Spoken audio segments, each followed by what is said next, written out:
সম্মানিত বন্ধুগণ, আসসালামু আলাইকুম। দূরে কাছে দেশে অথবা দেশে বাইরে থেকে বন্ধুগণ ঠিক এই মুহূর্তে যে যেখান থেকে বাস্তব জীবনের গল্প শোনার জন্য আমার সাথে জয়েন করেছেন আমি আপন। আর যে আপন জীবনের গল্পের 1251তম পর্বে আপনাকে প্রতিদিনের মতো স্বাগতম জানাচ্ছি। কলিজার বন্ধুরা, আজ আমি আপনাকে শোনাবো চট্টগ্রামের ভাই আব্দুল আজিজের জীবনের, হাফেজ আব্দুল আজিজের জীবনের এক ভয়ঙ্কর রকম শিক্ষণীয় ভৌতিক বাস্তব জীবন কাহিনী। বন্ধুগণ, আজকের গল্পের টাইটেল 600 বৎসর পানিতে বন্দি থাকা পরীকে মুক্ত করে হাফেজ। এই গল্পটা চট্টগ্রামের প্রত্যন্ত এলাকার এক শিক্ষণীয় ভৌতিক, চরম শিক্ষণীয় এবং ভয়ঙ্কর রকম ভৌতিক বাস্তব জীবন কাহিনী। আমি সবাইকে অনুরোধ করব শুরু থেকে শেষ পর্যন্ত চট্টগ্রামের ভাই হাফেজ আব্দুল আজিজের জীবনের এই ভয়ঙ্কর রকম বাস্তব গল্পটা আপনার প্রত্যেকে আমার মুখে শুনবেন এবং গল্প শেষে আব্দুল আজিজকে আপনার মতো করে একটা মন্তব্য কমেন্ট বক্সে লিখবেন। ধন্যবাদ সবাইকে। সুপ্রিয় বন্ধুগণ, আসসালামু আলাইকুম। আমার নাম মোহাম্মদ আব্দুল আজিজ, আমার বাড়ি চট্টগ্রাম। বন্ধুরা, আমি আমার জীবনের গল্পটা শুরু করার শুরুতে আপনাদেরকে আমার পরিবারের বিষয়ে জানিয়ে রাখি। আমার পরিবারে আমি আছি, আমার বাবা আছে, মা আছে, রয়েছে আমার দাদিমণি। আমাদের পরিবারে আর কেউ নেই। চট্টগ্রাম শহরের অদূরে কোনো এক ছোট্ট গ্রামে আমাদের পরিবারটা এক উচ্চবিত্ত পরিবার। আমার বাবা পেশায় একজন মসজিদের ইমাম। আপনারা হয়তো অনেকেই মনে করতে পারেন যে মসজিদের ইমাম হলে এই পরিবারটা কী করে উচ্চবিত্ত পরিবার হয়, কারণ আমাদের সমাজে তো মসজিদের চাকরি করা মসজিদের ইমামরা অনেক কম টাকা বেতন পায়। মূল কথা হচ্ছে আমার আব্বার 2টা বোন ছিল যারা বয়সে আমার আব্বার বড়, এবং আমার দাদার অনেক বেশি সয় সম্পত্তি ছিল। অগাধ সম্পত্তির মালিক ছিলেন আমার দাদা, এবং আমার দাদার মৃত্যুর পরে এই সম্পত্তির মালিক হয় আমার পুপুরা এবং আমার বাবা। কিন্তু আমার বাবার বড় 2 বোন, মানে আমার 2টা পুপু, তারা অনেক ভালো ছিল এবং ভালো জায়গায় ওনাদের বিয়ে হয়, যার জন্য তারা আমার দাদার কোনো রকমের সয় সম্পত্তি নেয় না। দাদার কাছে পাওয়া সমস্ত সম্পত্তি তারা তখন আমার আব্বার কাছে নিদাবি দলিল করে দিয়ে চলে যায়, যার জন্য আমার আব্বা আমাদের এলাকাতে সবচেয়ে বেশি জমির মালিক। আমাদের ধানি অনেক জমি আছে, ফসলি জমি আছে, অনেক বেশি সয় সম্পত্তির মালিক আমার আব্বা। কিন্তু আমার আব্বা বসে বসে এইসব দাদার সম্পত্তি খায় না। দাদার সম্পত্তির বেশিরভাগ ফসলই আমার বাবা আমাদের এলাকার দুস্থ এবং গরিব মানুষের মাঝে বিলিয়ে দেয়, এবং আমার বাবা বলে সে কামাই করে ইনকাম করে খাবে রাসূলের তরিকা অনুযায়ী। আমার বাবা তখনই হচ্ছে আমাদের পার্শ্ববর্তী গ্রামের একটা মসজিদে ইমামতির চাকরি নেয়, এবং ওই ইমামতির চাকরি করে আমার আব্বা যে টাকা বেতন পাইতো তার বেশিরভাগ টাকাই সেই মসজিদের কল্যাণের কাজে আমার আব্বা ব্যয় করত। চাকরি করা আমার আব্বার কোনোই প্রয়োজন ছিল না, কিন্তু এরপরেও আমার আব্বা ঘরে বসে বসে খাবে না যে মর্মে আমার আব্বা চাকরিতে যোগদান করেন। খুব ছোটোবেলা থেকে আমি আমার দাদি, মা এবং বাবা উভয়ের ভালোবাসায় অনেক বেশি ভালোবাসা পাই। যেহেতু আমার কোনো ভাই বোন ছিল না, তাই সবাই আমাকে কলিজা উজাড় করে ভালোবাসে। প্রত্যেকের ভালোবাসা নিয়ে আমার শৈশবের দিনগুলো খুব ভালোভাবে কাটতে থাকে। আস্তে আস্তে করে আমি বড় হই। আমার আব্বাকে আমাদের এলাকার সবাই যথেষ্ট সম্মান করত। আমার মনে হয় না এমন কোনো লোক আমাদের গ্রামে ছিল যিনি আমার আব্বাকে অসম্মান করতো, অপমান করতো বা ছোট করে কটূক্তি করে কথা বলতো। সবার মাথার মধ্যে মনে ছিল আমার আব্বা। এরকম করে আমি তখন আস্তে আস্তে করে বড় হচ্ছিলাম। দাদি, বাবা, মা সবার স্বপ্ন ছিল আমি বড় হয়ে অনেক বড় একজন দিনদার আলেম হব, দিনের পথে পড়াশোনা করব। এমন করতে করতে আমার বয়স যখন প্রায় 6 বছরের কাছাকাছি, আমি তখন আমার আব্বুর সাথে থাকতে শুরু করি। আমার আব্বু যে মসজিদে ইমামতি করে, যে রুমে আমার আব্বা থাকে, আব্বা তখন আমাকে ওই রুমে নিয়ে যায়। আমি আব্বুর ওই রুমে থাকতাম এবং আব্বুর সাথে বসে বসে সকালবেলা মসজিদে কোরআন পড়তাম, এবং আব্বু আমাকে দিনী শিক্ষা দিচ্ছিল। প্রায় 3 থেকে 4 মাসের মতো আমি আব্বুর সাথে থাকি। এর মাঝে আমার দাদি আর আমার মা খুব কান্নাকাটি করতে শুরু করে। তারা আমার আব্বারে বলে, আজিজরে বাড়িতে পাঠিয়ে দেন, আজিজরে ওখানে রাখেন না, আজিজরে ওখানে রাখলে আমরা সহ্য করতে পারবো না। মা এবং দাদি দুজনেই কান্নাকাটি করে, এবং একটা পর্যায়ে আমার আব্বা তখন আমাকে আব্বার কাছ থেকে আবারও পুনরায় ওই এলাকাতে পাঠিয়ে দেয়, মানে বাড়িতে পাঠিয়ে দেয়। এবং বাড়িতে পাঠিয়ে দিলে পরে আমি তখন আমাদের এলাকারই একটা মাদ্রাসায় ভর্তি হই। ওই সময়টা আজ থেকে বহু বছর আগে। সেই সময়তে এত ভালো মাদ্রাসা শিক্ষা প্রতিষ্ঠান ছিল না, তারপরেও আমাদের এলাকার পাশে একটা আলিয়া মাদ্রাসা ছিল। ওই মাদ্রাসায় আমার আব্বা তখন, আমার দাদি তখন আমাকে ভর্তি করায়। আমি ওই আলিয়া মাদ্রাসায় পড়াশোনা করি। ছোটোবেলা থেকে আমি খুব ভালোভাবে মাদ্রাসায় যাইতাম, পড়াশোনা করতাম, এবং খুব ছোট থেকেই আমি দাদির সাথে ঘুমাইতাম। এরকম করে আমার শৈশবের দিনগুলো কাটতে থাকে। একটা পর্যায়ে হঠাৎ করে একটা বিষয় অনেকেই খেয়াল করতে শুরু করলো, বা এটা আমিও দেখতেছি। আমার বয়স তখন প্রায় 9 থেকে 10 বৎসরের কাছাকাছি। 9-10 বৎসরের ছেলে আমি মোটামুটি সব কিছুই প্রায় বুঝি। তো বেশিরভাগ সময় হয় কি, আমার আব্বা বাড়িতে থাকে, মানে বাড়িতেও থাকে, মানে আপনার মসজিদেও থাকে, মানে দু জায়গায় মিলিয়ে থাকে। তো একদিন হলো কি, আমার আব্বা যখনই বাড়িতে আসতো, রাতের বেলায় ঘুমাইতে যাওয়ার আগে আমার দাদিরে বইলা, দাদির কপালে চুমো দিয়া এরপরে আমার আব্বা ঘুমাইতে যাইতো। তা আমার আব্বা যখন বাড়িতে আসে, মানে এর আগ থেকেই না আমরা লোকমুখে শুনতেছিলাম আমার আব্বা নাকি কবিরাজি করে। আমার আব্বা নাকি কবিরাজি করে, বিভিন্ন রুগী দেখে এবং বিভিন্ন মানুষকে বিভিন্ন ধরনের তাবিজ তুমান বা এইটা ওইটা নাকি আমার আব্বা করে। এটা অনেকেই তখন বলতেছিল, বলা বলি করতেছিল। তো এইটাতে আমার দাদি অনেকটা মর্মাহত হয়। আমার দাদি জিনিসটাকে পছন্দ করে না। তো একদিন যখন আমি দাদি আবার দাঁত ছিল না, তো পান খাওয়ার জন্য আমি দাদির পান মানে চেঁচে দিতাম। তো দাদিরে পান চিবিয়ে দিতাম, এরপরে দাদি পান খাইতো। তো রাতের বেলায় আমি দাদির ঘরে বসে বসে এরকম করে পান চিপাই দিচ্ছিলাম। তো চিপাই দিয়ে দাদির হাতে দিচ্ছে, আমার আব্বু এই মুহূর্তে আসছে। আসার পরে আমার আব্বু আমার দাদিরে বলতেছে, আমি ঘুমাইতে গেলাম গো মা, দোয়া করেন, সারাদিন তো অনেক ক্লান্ত ছিলাম। আসলে সারাদিন আমার আব্বা অনেক রুগী দেখছে, অনেক মানুষ আসে, মানে আব্বা বাড়িতে আসলে অনেক রুগীরা আসে, আব্বু মসজিদে থাকলে অনেক রুগীরা আসে, মানে অনেক রুগী আমাদের বাড়িতে ভিড় করে। তো আমার দাদি তখন বলতেছে যে একটা কাজ কর, তুই এখানে বয়। আমার আব্বার নাম ছিল হাকিম, বলে আব্দুল হাকিম, এখানে বয়, তোর সাথে আম্মু একটু কথা বলি, মা একটু কথা বলি। পরে আব্বা বসলে পরে আমার দাদি তখন আমার আব্বারে বলে, কি হয়েছে তোর বলতো, তুই এগুলো কি শুরু করছিস? তোর তো কোনো চাকরি বাকরি করার দরকার নাই। আমাদের যে পরিমাণের সম্পত্তি আছে, ওই সম্পত্তি বাগা বর্গা দিলেই তো আমরা রাজার মতো জীবনযাপন করতে পারি। তোর বাবা তোকে এত সয় সম্পত্তি দিয়ে গেছে, আর তোর বোনেরা তোকে ভালোবেসে ওই সম্পত্তির এক কানা করেও নিয়ে যায়নি। কিন্তু এরপরেও কেন তুই কবিরাজের মতো এরকম নিকৃষ্ট একটা কাজ করতেছিস?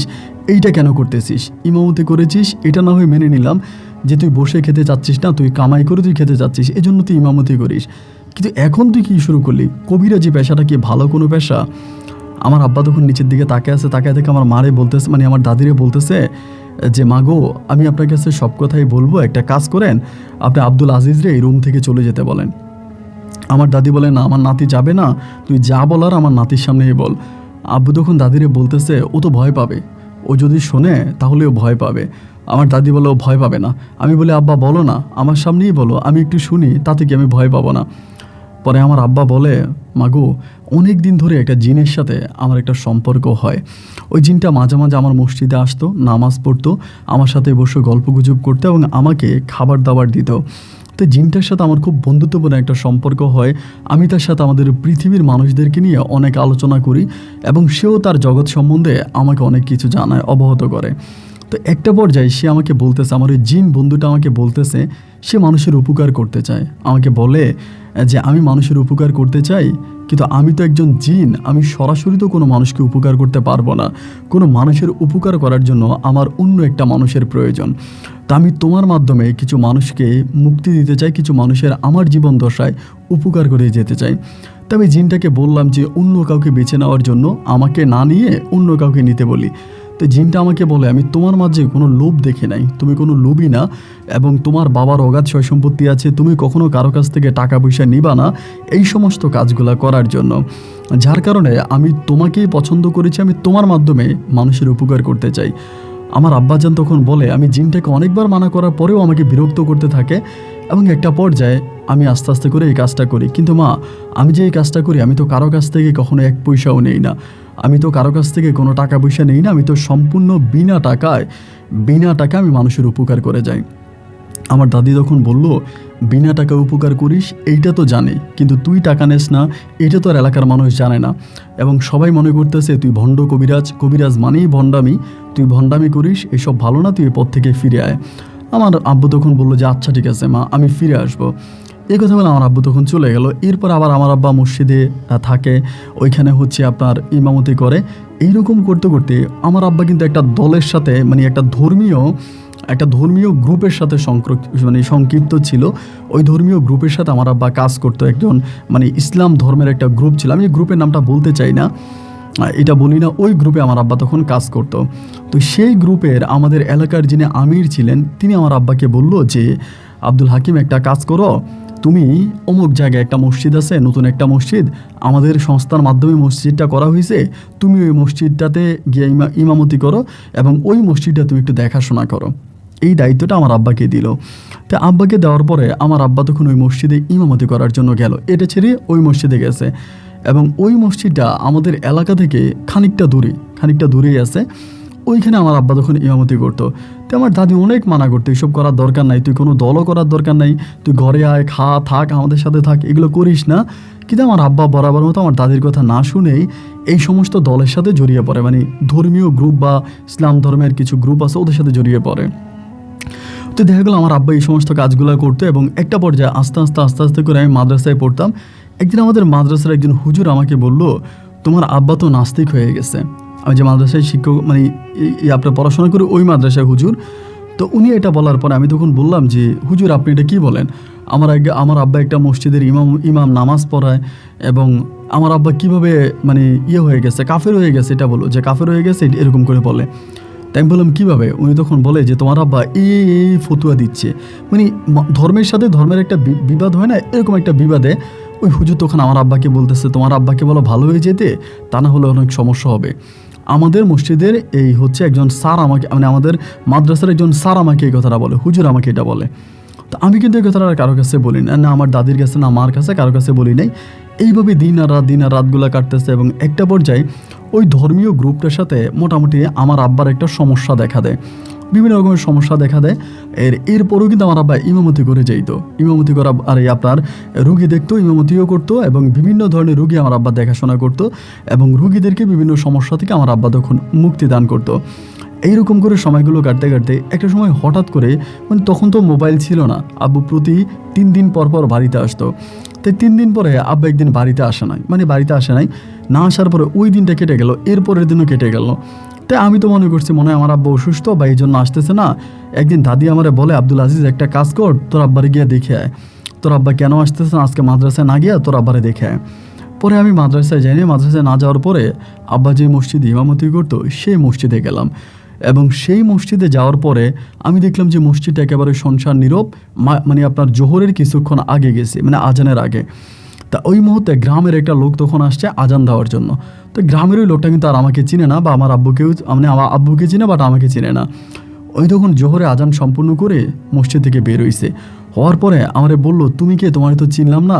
আমি বললাম আমি আপনাদের মসজিদের ইমাম আব্দুল হাকিমের ছেলে, আমার নাম আব্দুল আজিজ। পরে আমারে বলে, তুমি আমাদের ইমাম সাহেবের ছেলে? বলে হ্যাঁ। আমি বললাম হ্যাঁ। তো উনি বলতেছে, তো তোমার আব্বা কই? মানে আমি ওনাকে জিজ্ঞেস করবো আমার আব্বা কই, উল্টা উনি আমার জিজ্ঞেস করে। তা আমি বললাম যে আব্বু তো বাড়িতে যায় নাই, এই জন্যই তো আমার দাদি আমারে পাঠাইছে আব্বুরে দেখার জন্য যে আমার আব্বু বাড়িতে যায় নাই কেন, আমার আব্বুর কোনো সমস্যা হয়েছে কিনা। পরে লোকটা বলতেছে যে এগুলো কি বলো, মানে আমি তো তোমার কথা কিছু বুঝলাম না, আমরা তো মনে করি তোমার আব্বা বাড়িতে গেছে, সেখানে মনে হয় অসুস্থ এই জন্য আসতেছে না, আমি আপাতত মসজিদ ইমামের কাজ চালিয়ে নিচ্ছি, তো তুমিই বলো তোমার আব্বা বাড়িতে জানে, তো তোমার আব্বা কোথায় গেল? এবার আব্বাকে খোঁজা শুরু হয়ে গেল। ওই মুহূর্তেই লোকটা বলে, তোমার আব্বারে বারবার মানা করছে ওই কবিরাজি না করার জন্য, তোমার আব্বা কবিরাজি করে, বিভিন্ন রুগী দেখে, সম্ভবত জিনেরা তোমার আব্বারে নিয়ে গেছে। এই কথাটাই লোকটা আমারে বললো, মানে উনি মসজিদের মানে আপনার মুয়াজ্জিনের মতো ছিল আর কি। তো এবার আমি কান্না করতে করতে বাড়িতে আসার পরে দাদির এই ঘটনা বললাম যে দাদি এরকম বলতেছে। আমার দাদি তখন চিৎকার দিয়া গ্রামের আরও লোকজন নিয়ে ওই মসজিদের মধ্যে উপস্থিত হলো এবং মসজিদে যাওয়ার পরে দাদি সবাইরে বললো যে এমন ঘটনা, আমার ছেলে তো এই মসজিদে ইমামতি করতো, এখন কোথায় হারায় গেল। তো সবাই বলে যে হুজুর তো মানে হঠাৎ করে একদিন ফজরের নামাজের সময় হুজুর আসে নাই এবং মানে আপনার তালা মারা ছিল, আমরা ভাবছিলাম হুজুর মনে হয় বাড়িতে গেছে, এবার তালা ভাঙা হলো, আব্বা যে ঘরে থাকতো ওই ঘরে তালা ভাঙা হলো, ভাঙার পর ওখানে কিছু ইসলামিক বই পাওয়া গেছে, অনেকগুলো বই এবং মনে হলো মানে অনেকগুলো জুতা টুতা অনেক কিছু পাওয়া গেছে আর কি রুমের মধ্যে। আমার আবার ব্যবহৃত কিছু জিনিস এবং অন্য মানুষ ব্যবহার করাও কিছু জিনিস পাওয়া গেছে। ওইখান থেকে আমার আব্বার আর পাওয়া গেল না এবং না পাওয়ার পরে আমার দাদি তখন আমাকে নিয়ে আমার মাকে নিয়ে থানাতে গেল। থানাতে গিয়ে তখন ডায়েরি করলো, আমার আব্বুর নামে নিখোঁজ ডায়েরি করা হলো, কিন্তু আমার আব্বুকে আর পাওয়া গেল না। কেউ বলে আমার আব্বাকে জিনে নিয়ে গেছে, কেউ বলে ভূতে নিয়ে গেছে, কেউ বলে আমার আব্বাকে মেরে ফেলেছে, এক একজনে এক এক ধরনের ফতুয়া দিচ্ছিল। কিন্তু এখানে একটা জিনিস আমি বলতে ভুলে গেছিলাম। বাবা যখনই বাড়িতে যাইতো আমারে কিন্তু এই যে জিনদের বিভিন্ন ধরনের মানে বিভিন্ন মন্ত্র বা তাবিজ, মানে আপনার কি বলে দোয়া, এগুলো কিন্তু আব্বু আমাকে অনেক কিছু শিখাইছে। আমি কিন্তু অনেক কিছু জানতাম এবং জিন কীভাবে বসে আনতো, ওই জিনের সাথে কথা বলতো, এরকম অনেক কিছু কিন্তু ওই সময় আমার শিখা আছে। আমার প্রায় 12-13 বছরের মতো বয়স ওই মুহূর্তটাতে। তো আমি কিন্তু তখনও হাফিজই পড়তাম না, মানে কোরআনে হাফিজের লাইনে আমি যাইনি, মাদ্রাসায় পড়তেছিলাম। তাই আব্বু মারা যাওয়া, মানে আব্বুকে হারিয়ে ফেলার পরে আমার পরিবারটা সম্পূর্ণভাবে তখন অচল হয়ে যায়। আর্থিকভাবে নয়, মানসিকভাবে। আব্বাকে খুঁজে পাওয়া যায় না। আমরা বিভিন্ন জায়গায় আব্বুরে খুঁজি দীর্ঘ প্রায় 1টা বৎসরের মতো কেটে যায়। ওই 1টা বৎসরে আমার আব্বাকে আর কোথাও খুঁজে পাওয়া গেল না।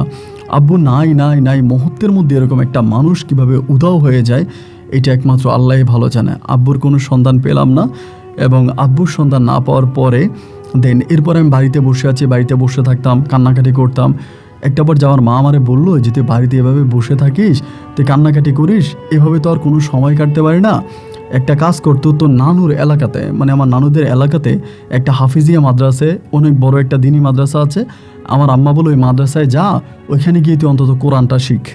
ছোটোবেলা থেকে তো স্বপ্ন ছিল তোর আব্বা তোর কোরআনে হাফেজে বানানোর ইচ্ছা ছিল, তো সেটা না হয়ে তো তুই মাদ্রাসায় ভর্তি হইলি। এখন তুই যা, তোর নানুর বাড়ি ওখানে একটা বড় দিনী মাদ্রাসা হয়েছে এবং ওই হাফিজিয়া মাদ্রাসায় তুই কোরআনে হাফেজ হবি। তা আমি বলছি না মা, আমি যাবো না, আমার ভালো লাগে না। পরে দাদি আমারে বুঝাইতে আছে, যা, এইভাবে ঘরে বসে থাকলে তোর আব্বুর কথা মনে হবে, কান্নাকাটি করবি, খারাপ লাগবে, ভাল লাগবে না। ওই মাদ্রাসায় গেলে তোর ভাল লাগবে। মানে দাদি একরকম আমাকে জোর করে মাদ্রাসায় তখন পাঠায়। তো দাদি যখন আমার মাদ্রাসায় পাঠায়, আমি তখন এই মাদ্রাসায় আসি এবং মাদ্রাসায় আসার পরে মাদ্রাসায় আমি তখন ভর্তি হই। তো যারা এখানে বাচ্চারা আছে এরা সবাই আমার থেকে অনেক ছোট, মানে সবাই অনেক ছোটো মোটো, বাট আমি সবার থেকে বড়। তা আমার আব্বার কথা শোনার পরে যিনি মসজিদে, মানে যে মাদ্রাসায় শিক্ষক ছিলেন আর কি, হাফিজিয়া মাদ্রাসার, উনি আমাকে অনেক ভালো করে দেখে। আমরা একদম সকালবেলা ঘুম থেকে উঠে হাত মুখ ধুয়ে মাদ্রাসার হুজুরের কাছে কোরআন পড়তে বসতাম। সকালে ফজরের নামাজের পরে এরপরে মানুষের বাড়িতে খেতে যেতাম। দুপুরে আবার আমরা ঘুমাইতাম নামাজ পড়ে এবং নামাজ শেষে খাওয়া দাওয়া করে ঘুমাইয়া বিকেলবেলা খেলাধুলা করতাম। তখনকার সময়গুলো আমার খুব ভালোই কাটতেছিল। এরপরেও না, আমি প্রতিটা মুহূর্তে আমার বাবাকে মিস করতাম। যখনই বাবার কথা মনে হতো আমি আমার চোখের পানি ধরে রাখতে পারতাম না। অঝরে বাবাগো বলে কান্না করতাম। আমার বাবা কোথায় হারিয়ে গেল, আমার বাবাকে কে নিয়ে গেল, কই চলে গেল আমার বাবা। যখনই বাবার কথা মনে হতো তখনই আমি চিৎকার করে কান্না করতাম। এরকম করতে করতে রাতের বেলা আমার ঘুম আসতো না। বেশিরভাগ সময় রাতের বেলায় আমি আমাদের ওই মানে মাদ্রাসাটার পাশেই একটা দিঘি আছে, অনেক বড় একটা দিঘি, আমি ওই দিঘির পাড়ে গিয়ে বসে থাকতাম। দিন নাই রাত নাই, ওইখানে গিয়ে আমি মাঝে মাঝে বসে থাকি। তো এটি কিন্তু কেউ দেখে না। ধরেন রাতের বেলায় সব বাচ্চারা ঘুমিয়ে গেছে, সবাই ঘুমিয়ে যাওয়ার পরে আমি মাদ্রাসার গেটটা খুলে ওই দিঘির পাড়ে গিয়ে বসে থাকি। দিঘির পাড়ে কিন্তু আমাদের যিনি হুজুর আছে উনি খুব বেশি একটা যেতে দেয় না। আমাদেরকে বলে দিঘির পাড়ে খুব বেশি একটা যায়ও না, প্রয়োজন ছাড়া দিঘির পাড়ে যাওয়া যাবে না। উনি আমাদেরকে দিঘির পাড়ে যেতে মাঝে মাঝে মানা করে এবং ওনার মানাকে ওভারটেক করে আমি তো দিনের বেলায় খুব বেশি একটা যেতে পারি না। পরে রাতের বেলা আমি দিঘির পাড়ে যাইতাম, ওখানে বসে থাকতাম এবং বসে থাকতে কিছুদিন পরে, মানে বসে থাকতে কিছুদিন পরে একদিন হঠাৎ করে আমি ওই দিঘির ভিতর থেকে একটা গোংরানুর শব্দ পাচ্ছিলাম। গোংরানুটা বলতে ভাই কীরকম জানেন, যে একটা মানুষকে বা একটা মানুষকে দীর্ঘদিন ধরে মারলে, অত্যাচার করলে যেরকম একটা আর্তনাদ, একটা কষ্টের চিৎকার, একটা কষ্টের আর্তনাদ, এরকম একটা আর্তনাদ আমি তখন এখানে বসে বসে শুনতেছিলাম। ওই জায়গাটার মধ্যে বসে বসে শুনতেছিলাম এবং আমার কাছে মনে হলো যে ওই যে দিঘিটা আছে, দিঘির ভিতর থেকে, মানে দিঘির মধ্যখান থেকে ওই ভিতর থেকে কেউ একজন কান্না করতেছে এবং এই কান্নার শব্দটা আমার কানের মধ্যে আসতেছে।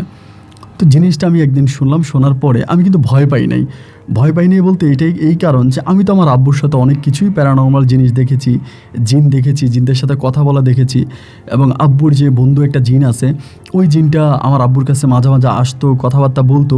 তো ওই জিনটাকেও আমি দেখেছি, বাট ওইটাকে আমি কখনো বশে আনতে পারি না বা কথা বলি না। তো ওইটাকে আমি দেখতাম যে ওই জিনটা মাঝে মাঝে আমার আব্বুর সাথে এসে কথা বলতো। তো এরকমভাবে হচ্ছে আমার তো জিন দেখা আছে, যার জন্য আমি আর ভয় পাইলাম না। ভয় না পাইয়া ওইখানে বসে আছি। এরপরে দেখলাম কি, আপনার প্রতিটা মুহূর্তে আমি যখনই ওখানে বসে থাকি তখনই একেবারে আত্মনাদ, একদম কঠিন আত্মনাদ, একটা মানে নারীর কণ্ঠে একটা গুংরানো গুং একটা শব্দ এরকম করে তখন দিঘির ভিতর থেকে আসতে থাকে। যখনই শব্দটা শুনতাম মনে হতো যেন মানে কলিজাটা ছিঁড়ে যায়। শব্দটা এতটাই হৃদয় বিদারক ছিল, এতটাই কষ্টকর ছিল যে যে কোনো মানুষের কানে যদি এই সুরটা গিয়ে পৌঁছায়, এই সুরটা পৌঁছানোর পরে মানুষটা পাগল হয়ে যাবে, মানে কষ্টে তার হৃদয় ফেটে যাবে। এরকম একটা সাউন্ড, এরকম একটা নয়েজ আমি তখন এই দিঘির মধ্যখান থেকে শুনতে পেতাম। এবং এই শব্দগুলো শুনতে শুনতে আমার ভিতরে তখন মনে হতো যে দিঘিটার মধ্যে এরকম শব্দটা কেন হয়। আবার এইখানে আরেকটা বিষয় বলে রাখা ভালো, এই দিঘির পাশে আরেকটা ছোট্ট পুকুর আছে। আমাদের হুজুরা বলে দেয় যে এই দিঘিতে অজু ব্যতীত কেউ কখনো গোসল করবা না, কেউ কখনো পুকুরে নামবা না, কখনো গোসল করবা না। তোমরা গোসল করবে এই পুকুরে, বাট অজু করবা শুধু এই দিঘিতে। এই দিঘিতে নামা যাবে না, মাছ ধরা যাবে না।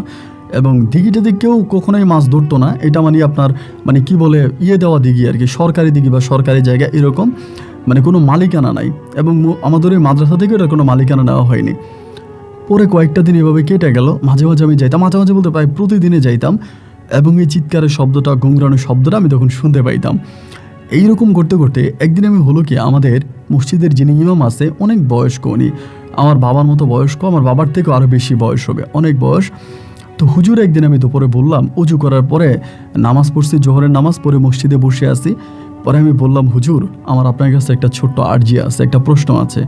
হুজুর আমাকে বলে, হ্যাঁ পেশ করো। আমি বললাম, হুজুর আপনি আমাদেরকে এই যে একটা দিঘি, এবং দিঘিটা বিশাল একটা দিঘি, অনেক বড় একটা দিঘি, এবং দিঘির পানিগুলো একেবারে টিউবওয়েলের পানির মতো পরিষ্কার, স্বচ্ছ, খুব সুন্দর। আমরা বাচ্চারা তো এই দিঘির মধ্যে সাঁতার কাটতে পারি, সাঁতরাইতে পারি, গোসল করতে পারি, আনন্দ ফুর্তি করতে পারি, দিঘির পানির সাথে নিজেকে মিশাইতে পারি। কিন্তু আপনি কেন আমাদেরকে দিঘিতে নামতে দেন না? আপনি কেন বলেন দিঘির পাশে থাকা ওই ছোট্ট পুকুরে গোসল করার জন্য? এইটা বলার পরে তিনি তখন আমার দিকে তাকায় তাকায় বলে, তোমার আব্বার নাম ছিল আব্দুল হাকিম, আমার খুব ঘনিষ্ঠ বন্ধু ছিল, যদিও বয়সে আমার ছোট, বাট সে আমাকে অনেক আদর করতো, স্নেহ করতো, মহাব্বত করতো। তোমার আব্বা হারিয়ে গেল, যেভাবেই হোক হারিয়ে গেছে, তাকে নিয়ে যাওয়া হোক বা সে হারিয়ে যাক, সে চলে গেছে। তো তার ভিতরে আমি তোমার এই জিনিসগুলো দেখতে পাচ্ছি। এই যে একটা প্রশ্ন তুমি আমাকে করলে, আজকে মাদ্রাসা এত বৎসর ধরে চলে, কোনো বাচ্চারা কিন্তু আমার এই প্রশ্নটা করে নাই যে কেনই দিঘির পানিতে গোসল করা যাবে না। এই প্রথম তুমি আমাকে এই প্রশ্নটা করছো। প্রশ্ন করাতে আমি ভীষণ খুশি হয়েছি, আনন্দিত হয়েছি, আমার ভালো লেগেছে। কিন্তু এরপর থেকে এই প্রশ্ন তুমি আমাকে আর কখনো করবা না, এবং কেনই পানিতে গোসল করা যায় না এর কোনো সৎ উত্তর বা সঠিক ব্যাখ্যা আমি তোমাকে দিতে পারবো না, এটা আমার নিষেধ আছে বলা। এই বলে উনি তখন এটা থেকে চুপ মেরে চলে গেল, মানে আমাদের ইমাম চলে গেল। তো যাওয়ার পরেই না আমার ভিতরে, কিন্তু আমার ভিতর থেকে জিনিসটা যাচ্ছে না যে এইটা আসলেই কেন, এটা আসলেই কেন, কী কারণে। এবং আমি তখন এই প্রতিদিন মানে প্রতি রাতেই সুযোগ পেলে দিঘির পানিতে যাইতাম, এবং সেই কান্নার সাউন্ড, সেই আপনার বুক ফাটা আত্মনাথের শব্দটা আমি তখন আমার কানে শুনতে পেতাম। তো শুনতে পেলেও তো আমার কিছু করার ছিল না, আমি ওখানে তো আর পুরনো কোনো লোক না, আমি তো নতুন লোক, ওই হিসাবে আমি কিছু করতাম না। আপনি বিশ্বাস করবেন, দীর্ঘ মাস না, দীর্ঘ বৎসর কেটে যায়। আমি এই মসজিদ থেকে আপনার এই কোরআনে হাফেজ হওয়ার পরে প্রতিনিয়ত এটা শুনতাম, মাঝে মাঝে যাই ওখানে শুনতাম, বাট আর কারো কাছে বলি নাই, কোনো স্কুল মাদ্রাসার বাচ্চাদেরকেও বলি নাই, হুজুরকেও বলি নাই। একটা পর্যায়ে হুজুর অনেক বয়স হয়ে যাওয়ার পরে আমাদের মাদ্রাসার যে কমিটি আছে, কমিটিরা তখন বিভিন্ন জায়গায় হুজুর খুঁজতে শুরু করছে যে একটা ভালো হুজুর পাইলে এখানে রাখবে। আমি তখন কোরআনে হাফেজ হয়ে যাই, এবং হাফেজি হয়ে যাওয়ার পরে আমি এই মসজিদে থাকি, এমনিই থাকি, বাচ্চাদেরকে মাঝে মাঝে পড়াই বা নিজেও থাকি বড় ভাই হিসাবে।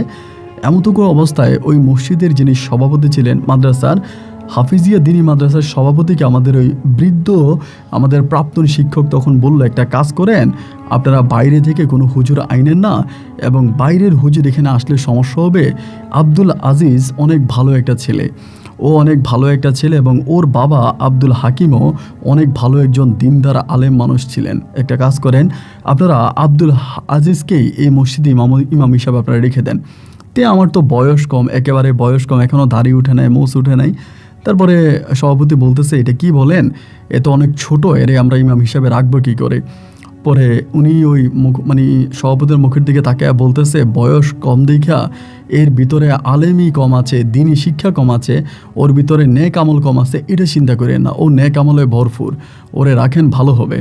এই বলার পরে তখন সভাপতি বলল যে ঠিক আছে, আপনি যেহেতু প্রাক্তন ইমাম, আপনি চলে যাবেন, তো আপনার অন্তত একটা কথা আমরা রাখি। আচ্ছা ঠিক আছে। এই বলে তারা তখন আমাকে ওখানে ইমাম হিসাবে নিযুক্ত করলো। পরে আমি ওই মাদ্রাসায় ইমামতি করি, মসজিদে ইমামতি করি এবং তার পাশাপাশি যে মাদ্রাসায় বাচ্চারা আছে বাচ্চাদেরকে পড়াই। এবং ওই ইমাম সাহেব এর পরেও প্রায় 2-3 মাসের মতো এই মাদ্রাসায় ছিল। 2-3 মাস পরে তিনি তখন এই মাদ্রাসা থেকে চিরতরে বিদায় নিয়ে উনি ওনার বাড়িতে চলে যায়, কারণ বয়স হয়েছে, তার পক্ষে আর শিক্ষকতা করাটা সম্ভব হচ্ছে না। এবং উনি চলে যাবার পরে আমি তখন এই মাদ্রাসার মধ্যে থাকতাম এবং তখন আমি দিনরাত মিলে একটু বেশি বেশি ওই ঘাটে গিয়ে বসে থাকতাম, একটু বেশি বেশি বসে থাকতাম। আগে তো খুব বেশি বসতে পারতাম না, আগে তো বসলেই ধরেন আমাদের ইমাম সাহেব বাধা দিত, এখান থেকে উঠে চলে আসো, এখানে কেন বসছো, ধমক দিত, বকা দিত।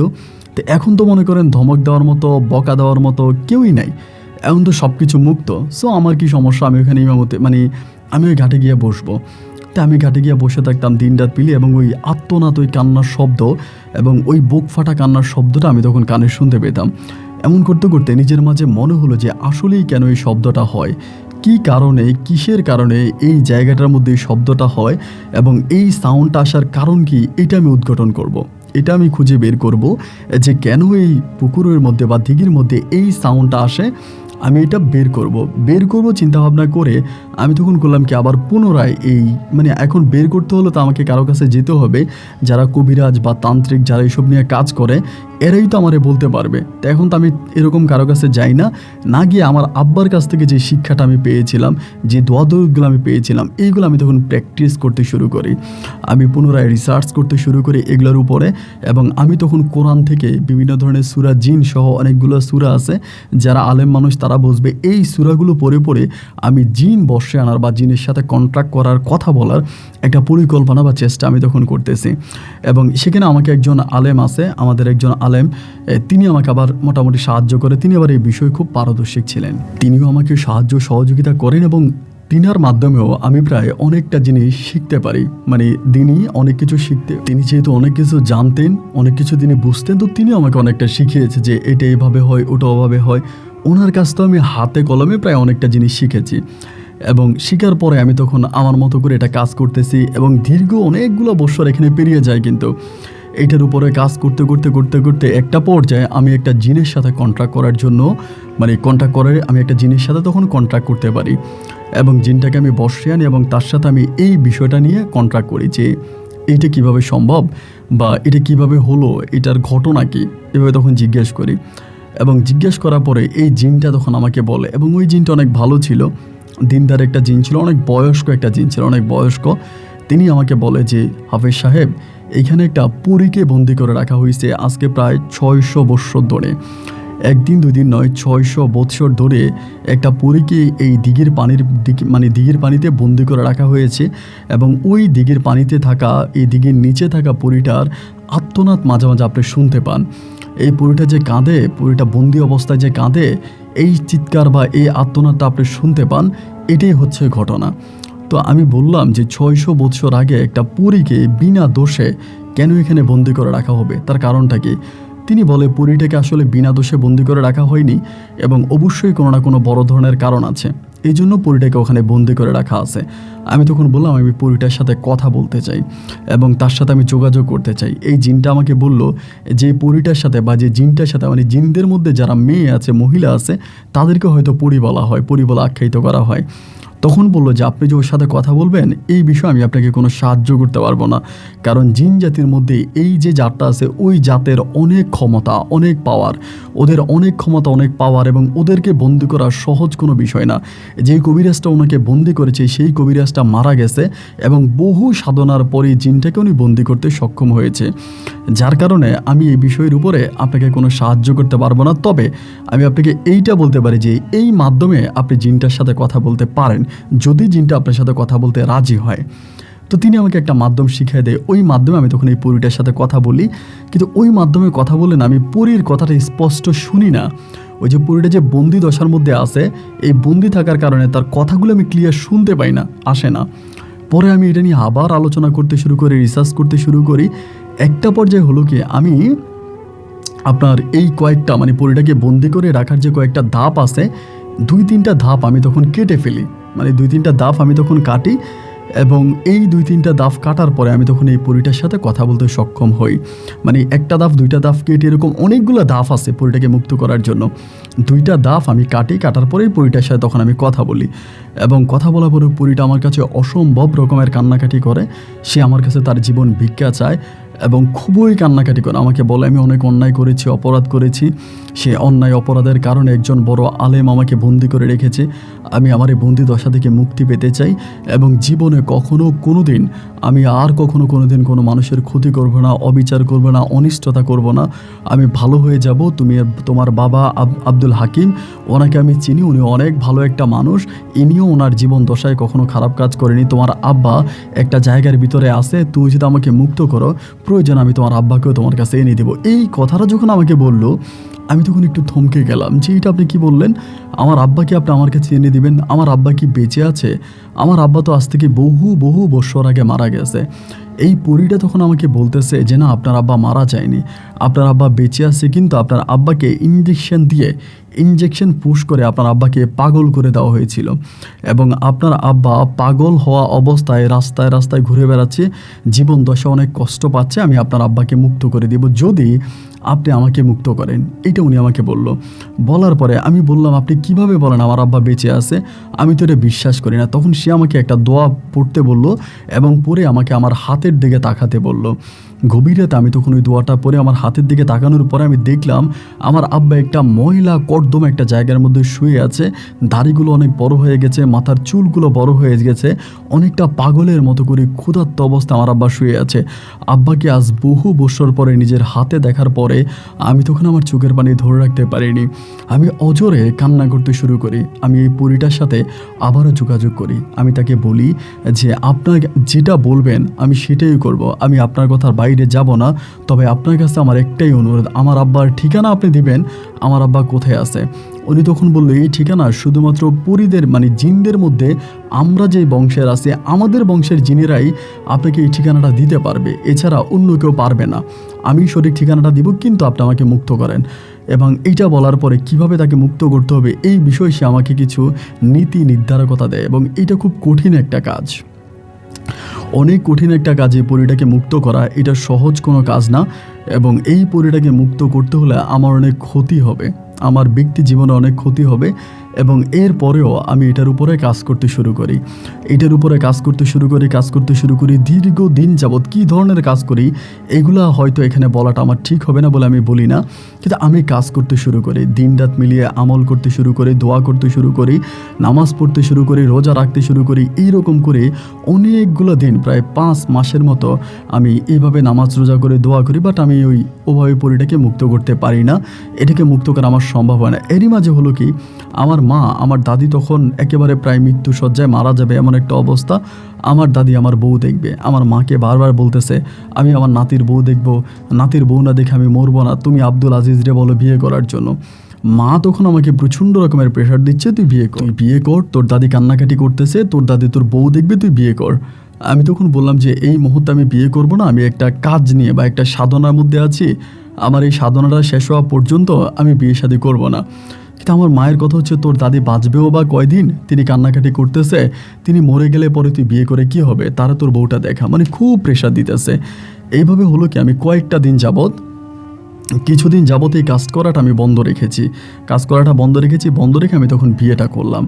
এবং আমার মাই তখন আমার মায়ের এক আত্মীয়র মধ্যে আমাকে বিয়ে করায়। মেয়েটার নাম হচ্ছে নাজমা আক্তার এবং ওই মেয়ের বাবাও একটা মসজিদের ইমাম, ওই এলাকারই একটা মসজিদের ইমাম এবং যথেষ্ট পরিমাণের ভালো মনের একটা মানুষ। এই লোকটার সাথে তখন আমার কথাবার্তা হয় এবং কথাবার্তা হওয়ার পর আমি পারিবারিকভাবে খুব আনন্দ ফুর্তি করে, আনন্দ উল্লাস করে, ধর্মীয় রীতিনীতি অনুযায়ী নাজমাকে বিয়ে করে আমি তখন নাজমাকে ঘরে আনি। যেদিন আমার বাসর রাত হয়, আমি আপনাকে বলি, ওই বাসর রাতের রাত পর্যন্ত আমি ওই পরীটাকে মুক্ত করার জন্য রিসার্চ করি, ওই বাসর ঘরে বসে বসে। আমার বউ আমার বলে, আপনি কি বলেন, বেন বেনায়া মুখের মধ্যে, আজকে আমাদের বাসর রাত, আপনি আমার দিকে একটু ফিরেও তাকাচ্ছেন না, আমার সাথে একটু ঠিকমতো কথাও বলতেছেন, আপনি জানি কেমন হয়ে গেছেন, আমার কাছে মনে হয় আপনি রোমান্টিক না। আমার বউ আমারে বলে আমি রোমান্টিক না। তো যাই হোক, রাত কোনো মতে কাটাই দিলাম, রাত কেটে গেল এবং এভাবেই 4-5 দিন পরে আমার সংসার জীবন যখন শুরু হলো, এরপরে কয়েকদিন পরে আমি আবারও ওই দিঘির পাড়ে চলে গেলাম। কারণ এই আমলটা যখন পরিপূর্ণভাবে করতে হয় ওই দিঘির মধ্যে গিয়েই করতে হয়, মানে দিঘির পাড়ে বসেই করতে হয়, এটার বাইরে থেকে খুব বেশি করা যায় না। আমি তখন ওই দিঘির পাড়ের মধ্যেই বসে বসে তখন রিসার্চ করতে থাকি, আলোচনা করতে থাকি, মানে এটার উপরে কাজ করতে থাকি। এইভাবে কাজ করতে করতে করতে করতে করতে করতে প্রায় অনেকগুলা 1 বৎসর প্রায় কেটে যায়। এবং 1 বৎসরের মাথায় আমি চিন্তা করেন আমার বউয়ের কাছেও খুব বেশি যাই না, বউয়ের সাথে শারীরিক সম্পর্কও করি না, আমি শুধু ওইটার মধ্যেই পড়ে আছি যে আমাকে এইটাকে উদ্ধার করে আমার বাবাকে উদ্ধার করতে হবে। একটা পর্যায়ে মোটামুটিভাবে খুব সাধনার পরে আমি তখন এটাকে মুক্ত করতে সক্ষম হই, তাও পরিপূর্ণভাবে মুক্ত করতে পারি না, মোটামুটিভাবে মুক্ত করি। এবং করার পরে সে আমাকে একটা আমল করতে বলে, খুবই ভয়ঙ্কর একটা আমল, ভয়ঙ্কর একটা আমল। আমি শুধু এতটুকুই বর্ণনা দিয়ে রাখি, আমাকে একটা কবরে ঘুমাইতে হয়, একটা কবরে আজ থেকে বহু বছর আগের ভাঙা একটা কবর, ওই কবরের মধ্যে আমাকে একটা রাত যাপন করা লাগে। আমি ওই কবরের মধ্যে একটা রাত যাপন করি। এটা আমার মাদ্রাসার পাশেই একটা মৃত কবর, আমাকে ওই কবরে রাত যাপন করা লাগে। আমি ওখানে একটা রাত, সম্পূর্ণ একটা রাত ওই কাটে। এবং এই রাতে আমার সাথে এইরকম কিছু ঘটনা ঘটে যেগুলো শুনলে আপনারা মানে হার্ট অ্যাটাক করে মারা যাবেন, এত ভয়ঙ্কর ঘটনা ঘটে। এরপরও আমি যেহেতু একজন হাফেজ ছিলাম, আমি আমার নিজেকে প্রোটেক্ট করি, নিজেকে সেভ করে ওই কবরস্থানে আমি সম্পূর্ণ একটা রাত আমি খুবই ভয়ভীতের মধ্যে কাটিয়ে দিই। রাত কেটে সকাল হওয়ার পরে পরিপূর্ণভাবে ওই পুরীটাকে আমি ওটা থেকে মুক্ত করতে পারি। এবং পুরীটাকে মুক্ত করে আমি যখন সর্বপ্রথমের মুখের দিকে তাকাই আমি খুব ভয় পেয়ে যাই। কারণ এই পর্যন্ত আমি অনেক জিনের সাথে কথা বলেছি, অনেক জিনের মেয়েদেরকে আমি এনেছি, তাদের সাথে আলোচনা করেছি, কথা বলেছি, কিন্তু এই প্রথম কোনো একটা জিন জাতিকে দেখে আমার ভিতরে ভয় ঢুকে যায়। তার চেহারাটার মধ্যে একটা ভয়ঙ্কর ভয়ঙ্কর একটা ভাব ছিল। তাই আমি তারে দেখি, তার সাথে খুব সুন্দর করে কথা বলি এবং এত বৎসর পরে সে মুক্ত হবার পরে তার বাংলা মানে তার জীবন কেমন লাগছে, মুক্ত জীবন, সেই নিয়ে কথাবার্তা বলি।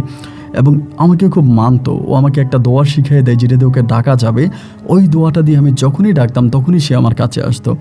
এমন করতে করতে আমি তখন বারবার বলতাম যে আমার বাবা কই, আপনি তো বললেন আপনাকে মুক্ত করে দিলে পরে আপনি আমার বাবাকে মুক্ত করে দিবেন, আমাকে আমার বাবার কাছে যেতে দিবেন, তাহলে আপনি আমার বাবার ঠিকানা দিচ্ছেন না কেন?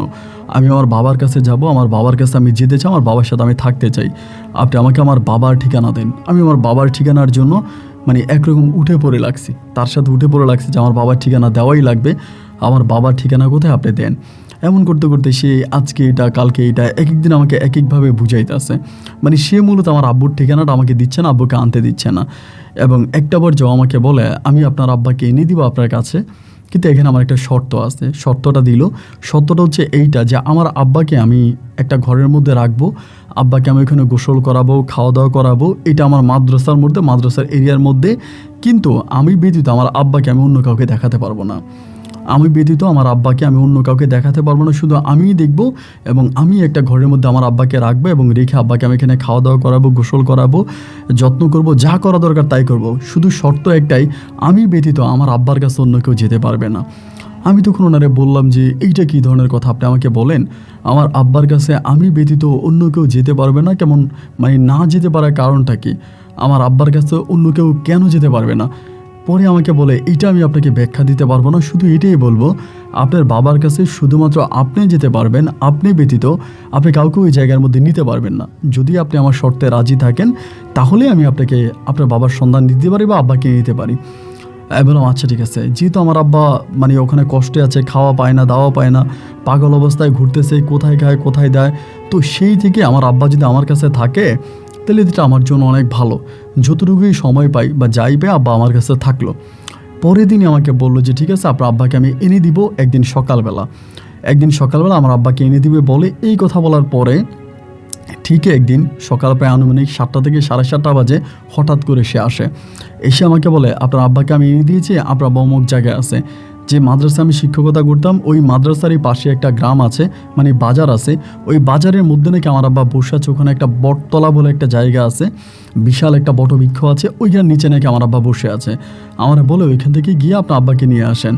আমি তখন এই পরীর কথা শুনে দৌড়ে যখন ওই বটবৃক্ষের নিচে গেলাম, আমি দেখলাম সত্যি ওখানে আমার আব্বা বসে আছে এবং আব্বাকে চিনা যাচ্ছে না। আব্বাকে জড়াই ধরে আমি চিৎকার করে কান্না করতেছি, চিৎকার করে কান্না করতেছি। তখন আশেপাশে থেকে অনেক লোকজন আসছে, আমাকে তো অনেকেই চিনতো যেহেতু আমি মাদ্রাসায় শিক্ষকতা করি। সবাই তখন আমারে বলতেছে হাফেজ সাহেব এটাকে, হাফেজ সাহেব এটাকে, এই লোককে ধরে আপনি এভাবে কান্না করতেছেন কেন, এই লোককে? আমি তখন সবার কাছে বলতেছি এটা আমার আব্বা, এটা আমার আব্বা, আমি আমার আব্বাকে পাইছি, আমার আব্বাকে আমি নিয়ে যাব। এই বলে আমি তখন আমার আব্বাকে নিয়ে আসলাম, মাদ্রাসার দিকে নিয়ে আসলাম। আসার পরে মাদ্রাসার একটা রুম, গেস্ট রুম যেটাকে বলে, ওই রুমে আমি আব্বারে আনলাম। আইনা আব্বারে গোসল করাইলাম, গোসল করে নিজ হাতে লোকমাতের আমার আব্বার আমি খাওয়াইলাম। আজকে এত বছর পরে বাবাকে পাওয়ার পরে আমার কলিজাটা পুরো শীতল হয়ে গেল।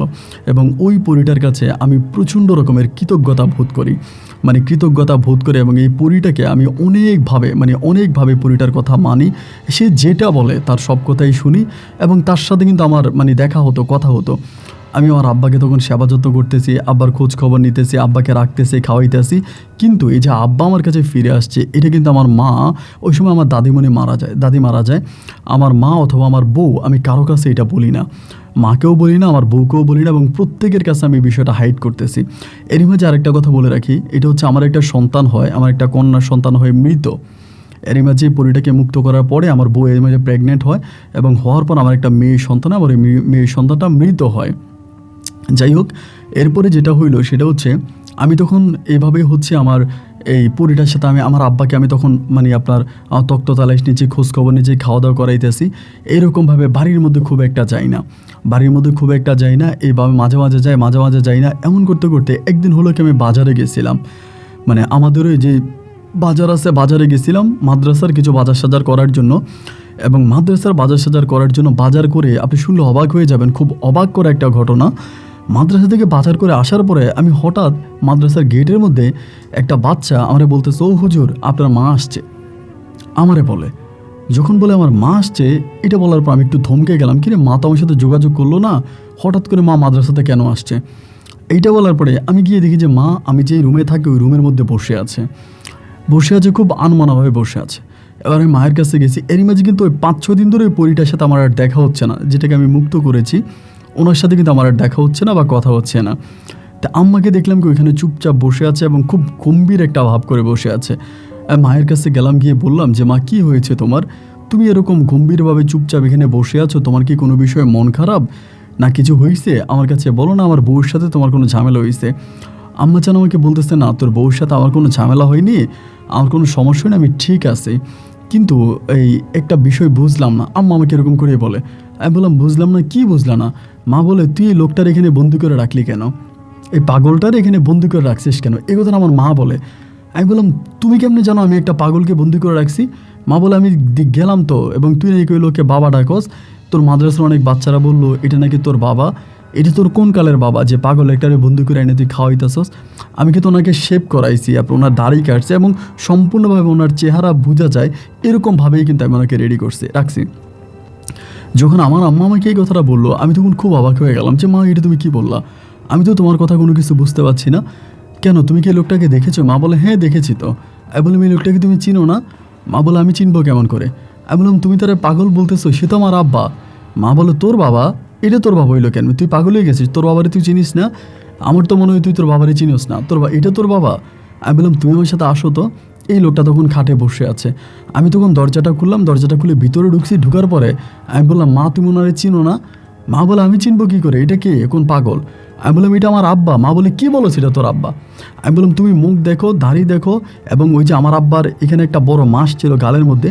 আমি বললাম, তুমি মাছটা দেখো আমার আব্বার। মা বলে, তুই এগুলো কী বলস? তুই কি পাগল হয়ে গেছিস? এখানে মাছ পাইলি কই? এই লোকের মুখে তো কোনো মাছ না, মাছ নাই, একটা কালো দাগ আছে, ওইটা নাই। এটা তুই কী বলিস? আমার মনে হয় আমি যেটা দেখতেছি আমার মা কিন্তু সেটা দেখে না। এর ভিতরে তখন আমি মাকে ওখান থেকে বের করে আনছি। বের করে আনার পরে আমি বললাম, মা এটা কি সত্যি আমার আব্বা না? মা বলে, না এটা তোর আব্বা হবে কোত্থেকে, এটা তোর আব্বা নাকি? আমি তখন আমার আব্বার একটা ফটো ছিল আমার রুমে, আমি তখন এই ফটোটা বের করলাম। বের করে মারে বললাম যে মা, এইটা কি তুমি চিনো? ওইটারে চিনো না? মা বলে, এটা তো তোর আব্বার ফটো, ওইটাকে। পরে মাদ্রাসার একটা ছেলে ছিল আমাদের মাদ্রাসার, ওর নাম হচ্ছে নিয়ামত। আমি তখন তখন ডাক দিলাম, নিয়ামতরে বললাম যে নিয়ামত এই ছবিটা দেখো তো। ও দেখছে। দেখার পর আমি বললাম যে ওই যে লোকটা আছে এটা এই ছবির লোকটা না? বলে, না হুজুর। এখন আমি বুঝতে পারলাম, যখনই আমাকে বললো না হুজুর, আমি তখন বুঝলাম আমার মায়ের কথাও রাইট, আমাদের মাদ্রাসার যে ছাত্র নিয়ামতের কথাও রাইট। তার মানে আমি ভুল। আমি যেটা দেখছি আমার মা এবং আমার মাদ্রাসার ছাত্ররা, অন্যরা সেটা দেখছে না। এই বলে আমি তখন হঠাৎ মনে হয় আমার শরীর তো বন্ধ নাই। আমি কিন্তু কখনোই শরীর বন্ধ করি না, মানে যেন কবিরাজরা হয় না যে শরীর বন্ধ করে কবিরাজি করে, আমি কিন্তু এরকম কখনোই নিজের শরীর বন্ধ করতাম না। ওই দিন আমি আম্মার সামনে তখন শরীরটা বন্ধ করি, এবং বন্ধ করার পরে আমি যখন ওই রুমে যাইবে আমি তখন দেখতে পাই যে আসলে এটা আমার বাবা না, যেই লোকটাকে আমি এখন থেকে আধা ঘন্টা আগে, 10 মিনিট আগে বা 5 মিনিট আগেও দেখেছি আমার বাবার রূপে, এখন যাওয়ার পর আমি দেখতেছি এটা আমার বাবা না। তখন আমি বুঝে গেলাম যে এই শয়তান পরীটা আমার চোখে একটা ধুলো দিয়েছে, আমার চোখে একটা ধুলো দিয়েছে, এবং ধুলো দিয়ে অন্য একটা লোককে আমার বাবা বানিয়ে আমার চোখে ধুলো দিয়ে আমাকে ওই লোকটা সেবা যত্ন করাইতেছে। মা তখন আমারে বলে, তুই কি পাগল হয়ে গেলি? তোর কি মাথা খারাপ হয়ে গেছে? তোর কি ব্রেনে সমস্যা দেখা দিয়েছে? তোর কি হয়েছে আমারে বলতো। তখনও কিন্তু আমি মায়ের কাছে সত্যটা বলি না এই মর্মে যে আমার মা তো আসলে এগুলো বললে মা গিয়ে আমার ওয়াইফের কাছে বলবে, তারা হয়তো আমাকে নিয়ে টেনশন করবে, তারা একটা ডিপ্রেশনে চলে যাবে যে কি হয়েছে না হয়েছে এটা নিয়ে তারা কথাবার্তা বলবে। এই জন্য আমি আর এই বিষয়টা নিয়ে কারোর সাথে আলোচনা করলাম না, না আমার মাকে না আমার বউকে আমি কাউকে কোনো কিছু না বলে মাকে সেদিন আমি খাওয়া দাওয়া করে বিদায় করে দিলাম। আচ্ছা, মা এখানে আসার কারণ হচ্ছে আমার মা একটা তার বান্ধবী আছে এই এলাকাতে, এটা আমি আগে বলি নাই, একটা পরিচিত বান্ধবী আছে, মায়ের আম্মা ওই বান্ধবীর বাড়িতে আসছে বান্ধবীরে দেখার জন্য। এবং আসার পরে মার তখন আমাদের দেখতে ইচ্ছে হয়েছে, মা মাদ্রাসার মধ্যে আসছে। তো মাদ্রাসা আসার পর আমার সাথে মায়ের দেখা হয়নি, পরে দেখা হয়েছে। এরপরে ওই রাতের বেলা আমি তখন এই পরিটারে ডাকতেছি, মানে আমার ওই পরিটাকে, যে পরিটা আমার এই লোককে এনে দিয়েছে, সারাটা রাত ওরা আমি ডাকলাম, ও আমার কাছে আসলো না। পরে এরপরের দিন আমি তাকে অন্যভাবে ডাকা শুরু করলাম, যেভাবে ডাকলে সে আসতে মোটামুটি বাধ্য, তার শরীরে একটু জ্বালা পোড়া হবে, ওভাবে তখন সে আসছে। আসার পর আমি বললাম, আপনি এটা আমার সাথে কী করলেন? আমি আপনাকে 600 বছর পরে আমার নিজের জীবন বাজি রেখে মৃত্যুকে পাঞ্জা করে, মৃত্যুকে সামনে নিয়ে সম্পূর্ণ জীবনটাকে মানে বিসর্জন দিয়ে আমি আপনাকে মুক্ত করেছি, আপনাকে আমি মুক্ত জীবন দিয়েছি, স্বাধীন জীবন দিয়েছি, আর আপনি আমার সাথে এত বড় বেইমানি করলেন, আপনি আমাকে এত বড় ধোঁকা দিলেন, আপনি কেন আমার সাথে প্রতারণা করলেন? উনি তখন কোনো কথা বলে না। আমি বললাম, কী হলো বলেন? তখন আমার দিকে তাকায় বলে, আমাদের পরিদের তো এরকম কোনো ক্ষমতা নাই, বা জিন জাতির আমাদের এরকম কোনো ক্ষমতা নাই যে আমরা কোনো মৃত মানুষকে জীবিত করে আপনার সামনে আনতে পারবো, কোনো মৃত মানুষকে জীবিত করে আপনাকে দেখাইতে পারবো, এইরকম কোনো অলৌকিক ক্ষমতা তো আমাদের মাঝে নাই। আমি বললাম, সেটা তো আমি জানি, এরকম কোনো ক্ষমতা আপনাদের নাই, আপনারা কোনো মৃত মানুষকে জীবিত করতে পারবেন না, কিন্তু আপনি অন্য একটা লোককে কেন আমার বাবা হিসেবে চালাই দিয়েছেন?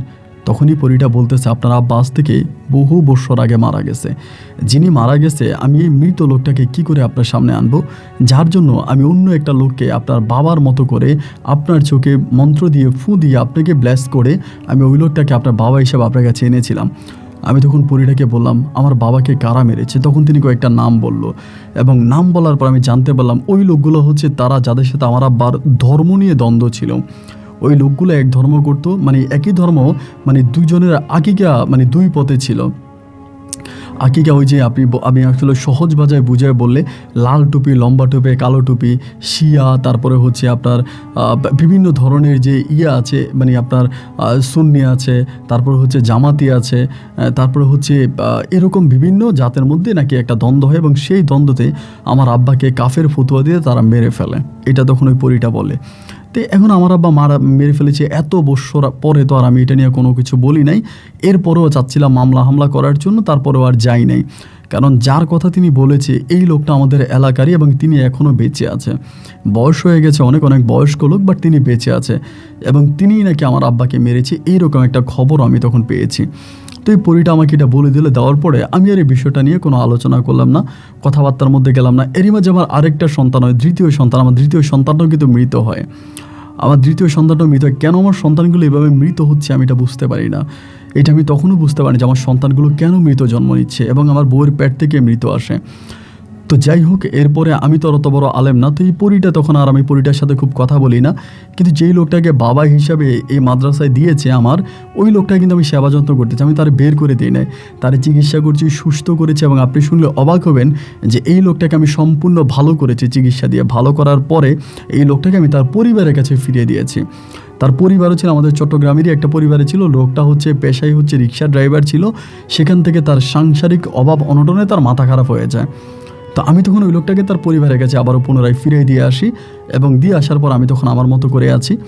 এইভাবে সময়গুলো কাটতে কাটতে আমিও তখন কোনো কবিরাজিও করি না, কোনো কিছুই করি না, এবং ওই পরীটার সাথেও আমি আর কথা বলি না, মুক্ত করে দিছি।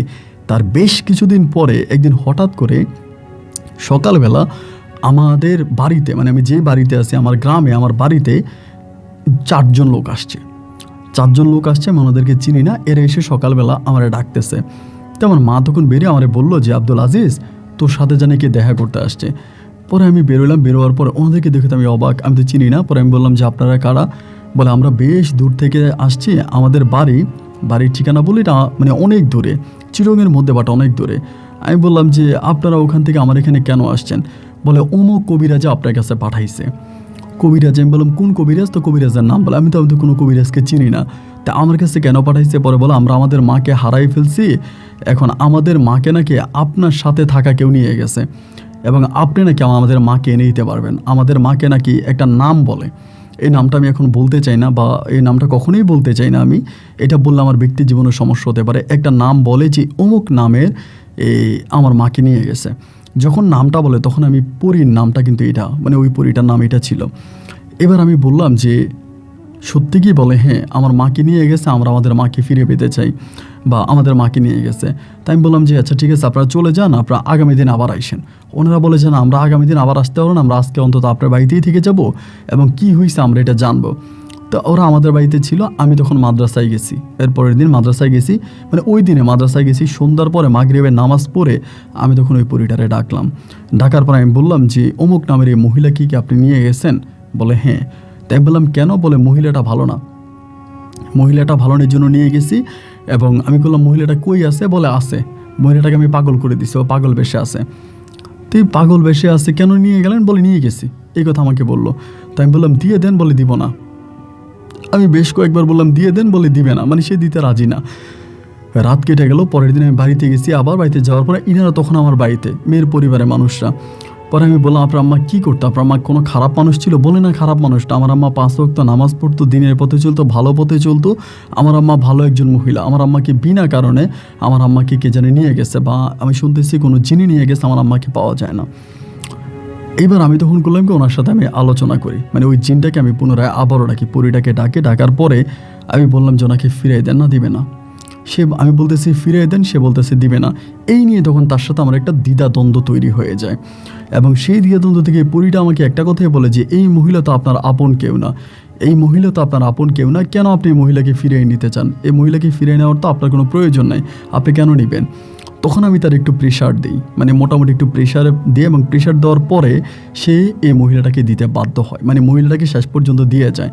এবং এরপরে আমি তার পুনরায় আমলনামাগুলো ঘাঁটতে থাকি আমার তন্ত্র মন্ত্রের মাধ্যমে, এবং তার পুনরায় আমলনামা ঘেঁটে আমি দেখলাম যে মুক্ত হওয়ার পরে এই পর্যন্ত সে অনেক মানুষকে পাগল বানায় রাস্তায় ছেড়েছে, সে অনেক মানুষকে পাগল বানাইয়া রাস্তায় ছেড়ে দেয়। মানে এই জিনটা বা পরীটার কাজ হচ্ছে বিভিন্ন মানুষের ব্রেন নষ্ট করে দেওয়া, তাদের ব্রেন নষ্ট করে তাদেরকে ছেড়ে দেওয়া, এবং তারা যখন রাস্তার দিকে চলে যায়, বা তাদেরকে মানে একটা মানুষ যখন ভালো একটা মানুষ পাগল হয়ে যায়, পাগল বেশে রাস্তায় চলে, এইটা দেখতে তার ভালো লাগে, তখন সে তার দলে এটাকে নিয়ে যায়, এটার সাথে গল্পগুজব করে, কথাবার্তা বলে, আড্ডাবাজি করে, কিন্তু পরিবার থেকে সমাজ থেকে এই মানুষটাকে আলাদা করে দেয়, এই মানুষটাকে সমাজ থেকে আলাদা করে দেয়, এবং আলাদা করে দিয়ে তাকে পাগল বানায় রাস্তায় ছেড়ে দেয়। মানে টোটালি তার কাজ হচ্ছে ভালো সুস্থ সবল মানুষগুলোকে পাগল বানিয়ে রাস্তায় ছেড়ে দেওয়া, এবং এই কয়েকটা মাসে বা এই কয়েকটা বৎসরে সে অসংখ্য মানুষকে পাগল বানিয়ে ফেলছে। হয়তো এই একটা পরিবার আমার কাছে কোনো না কোনো একটা ভালো আলেমের মাধ্যমে আমার কাছে আসছে, বা আমার ঠিকানা পেয়েছে, অন্যরা তো আর আমার ঠিকানা পায় না, আমার কাছে আসতে পারে না। তখন আমার কাছে নিজে কোনো একটা অপরাধী মনে হচ্ছে যে এটা সে কেন করে, এবং একটা পর্যায়ে আমি জানতে পারি, মানে বুঝতে পারি যে মনে হয় এই কারণেই তাকে বন্দি করা হয়েছিল, এবং সে প্রচুর পরিমাণ মানুষের ক্ষতি করে বেড়াইতেছে, এবং এমন কোনো দিন নাই সে মানুষের ক্ষতি করে না, সম্পূর্ণ দিনে মানুষের ক্ষতি, মানুষের বিনষ্ট, মানুষের মানে প্রচণ্ড রকমের ক্ষতি সে করে যাচ্ছে। এক পর্যায়ে আমি তাকে ডাকলাম, ডেকে আমি তাকে বললাম যে এটা বন্ধ করে, কিন্তু সে এটাতে মজা পায়, এই যে সে কাজটা করে সেই কাজটা করে মজা পায়, এটা সে বন্ধ করবে না। আমি যতই তাকে বুঝাইলাম, যতই তাকে বললাম, যতই তাকে অনুরোধ করলাম, রিকোয়েস্ট করলাম, না, ওই আমার অনুরোধ রিকোয়েস্টের কোনো মূল্য দিল না, কোনো কথা শুনলো না, সেটা করেই যাবে, এটা সে করেই যাবে। এইটা থেকে আমি তাকে ফিরাইতে পারলাম না, ফিরাইতে পারাতে একটা পরে যখন নিজের কাছে নিজেকে অনেকটা অপরাধী মনে হলো, যে আজকে আমার কারণে এরকম মানুষ পরিবার থেকে, মানে অনেক ভালো মানুষ, ধর্মীয় মানুষ, এরকম সুস্থ সবল মানুষগুলোকে সে ব্রেন আউট করে রাস্তায় নিয়ে যাবে, মানে সে এখান থেকে নিয়ে যাবে, পরিবার থেকে নিয়ে এসে ব্রেনটা নষ্ট করে দিয়ে রাস্তায় ছেড়ে দেবে। এ মানুষ রাস্তায় ভিক্ষা করবে, ল্যাংটা হয়ে চলবে, পাগলামি করবে, এই জিনিসগুলো পরিটা দেখে সে তৃপ্তি পায়, এটা তার ভালো লাগে। এমন করতে করতে এবার আমি আর এই পরীটাকে আনতে পারি না, মানে আমার যে ক্ষমতা আছে, আমার ক্ষমতার বলে পরীটাকে আমি আনতে পারি না, আমি তন্ত্রমন্ত্রের মাধ্যমে আনি না, এবং সে আমার কাছে আসে না, এবং প্রতিনিয়তই সে যা করতেছে এসব কিন্তু আমি দেখতে পাইতেছি, এই যে সে ক্ষতি করতেছে মানুষের, এগুলো আমি কিন্তু দেখতেছি। দেখার পরে আমি তখন আমাদের একজন বিজ্ঞ আলেম, মানে যিনি এই লাইনের গুরু, ওনার মাধ্যমে আমি একজন আলেমের কাছে যাই। মানে উনি অনেক বড়, মানে এই সমস্ত লাইনটা উনি অনেক বোঝে। ওনার কাছে যাওয়ার পরে যখন আমি ওনার কাছে, উনি আমার দিকে এমন নিকৃষ্টভাবে তাকাইছে যা বলে বোঝানো যাবে না। তাকে আমারে বলতেছে, এখানে কেন আসছিস, মানে তুই করে সম্বোধন করে। আমি বললাম, হুজুর আমি অমুকে আমাকে পাঠাইছে। বলে, এ তোরা এখানে কেন পাঠাইছে, তুই এখান থেকে যা। ওনার বাড়িও চট্টগ্রামে, উনি অনেক বয়স হয়েছে, উনি একটা মাদ্রাসায় শিক্ষকতা করে, মাঝে মাঝে উনি এই ধরনের কাজগুলো করে। এবং আমার কাছে মনে হয় গোটা বাংলাদেশের মধ্যে নয়, গোটা পৃথিবীর মধ্যে উনি একমাত্র সই কাজ করে এই লাইনটাতে, মানে কবিরাজের যে লাইনটা, ওই লাইনটা উনি সই কবিরাজ।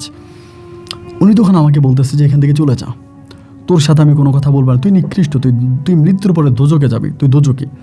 আমি বললাম যে আপনি আমাকে দোজকি বলতেছেন, নিকৃষ্ট বলতেছেন, আপনার কথা আমি মানলাম, শুনলাম, বুঝলাম, কিন্তু আমার কথা হচ্ছে আপনি আমাকে কেন দোজকি বলতেছেন, কেন নিকৃষ্ট বলতেছেন, আমার অপরাধটা কি, আপনি আমার অপরাধটা ধরাই দেন।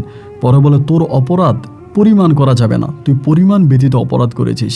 আমি বললাম কেন? বলে, তুই ওই শয়তানটাকে মুক্ত করলি কেন, তুই নিজের জীবন বাজি রেখে শয়তানটাকে কেন তুই মুক্ত করলি? আমি বললাম, বলছে আমার বাবারে ফিরাই দিবে। বলে, তোর বাবাকে ফিরাই দিছে? আমি বললাম, এই ঘটনা। বলে, হ্যাঁ অবশ্যই এই ঘটনা, সেটাই করবে। কেন বিনা কারণে কোনো কবিরাজ কোনো বিনা কারণে ভালো কোনো পরিরে বন্দি করে না, ভালো কোনো জিনেরে বন্দি করে না। যখন জিনে এত ক্ষতি করে বসে যে ক্ষতির বর্ণনা দিয়ে শেষ করা যাবে না, তখনই ওই জিনটাকে কোনো কবিরাজ বা তান্ত্রিক যে যার ধর্ম অনুযায়ী তারা বন্দি করে। তাহলে কি এমন কারণে তুই তারা মুক্ত করে দিলে? এবং মুক্ত করে দেওয়ার কারণে প্রতিনিয়ত এই পরীটা যা অপরাধ করে যাচ্ছে, এগুলো শাস্তি তুই পাবি, তোর কারণে এই ধরনের ক্ষতিগুলো হচ্ছে। এবং সে আরও করে যাবে। সে জিন জাতির মধ্যে খারাপ, পাওয়ারফুল, ক্ষমতাধর একটা জিন, কিন্তু খারাপ। আমি বললাম যে এখন আমি কী করতে পারি? বলে, কিছু করার নাই। আমি বললাম, আমি ওরা বন্দি করতে চাই। বলে, উত্তরে বন্দি করতে পারবি না, ও বন্দি করতে পারবি না, তবে তিনি আমার কয়েকটা দোয়া শিখিয়ে দিয়ে ওগুলো করলে তার ক্ষমতা কমে যাবে। এইগুলো বলার পরে আমি তখন বাড়িতে গেলাম। বাড়িতে যাওয়ার পরে এই জিনিসগুলো আমি তখন রিসার্চ করতেছি, যেগুলো আমাকে আমাদের ওই হুজুর শিখিয়ে দিয়েছে। এবং দেওয়ার পরে সে হঠাৎ করে একদিন আমার কাছে আসছে মধ্যরাতে, এসে আমারে এই স্বপ্নের মধ্যে আমাকে মারা শুরু করছে। আমার বউ পাশে আছে, আমার বউ চিৎকার করতেছে, আমারে মারতেছে, মারতে মারতে বলতেছে, তোর এত বড় ক্ষমতা কেমনে হলো, তুই এগুলো কেন করতেছিস, তুই আমার কাজে কেন বাধা দিচ্ছিস, আমার কাজে কেন বাধা দিচ্ছিস? এই বলে আমারে মারছে, প্রচুর মারছে। আমার বউ আমাকে ধরে রাখতে পারে না, আমার মা আমাকে ধরে রাখতে পারে না, প্রচণ্ডভাবে আমাকে মারছে।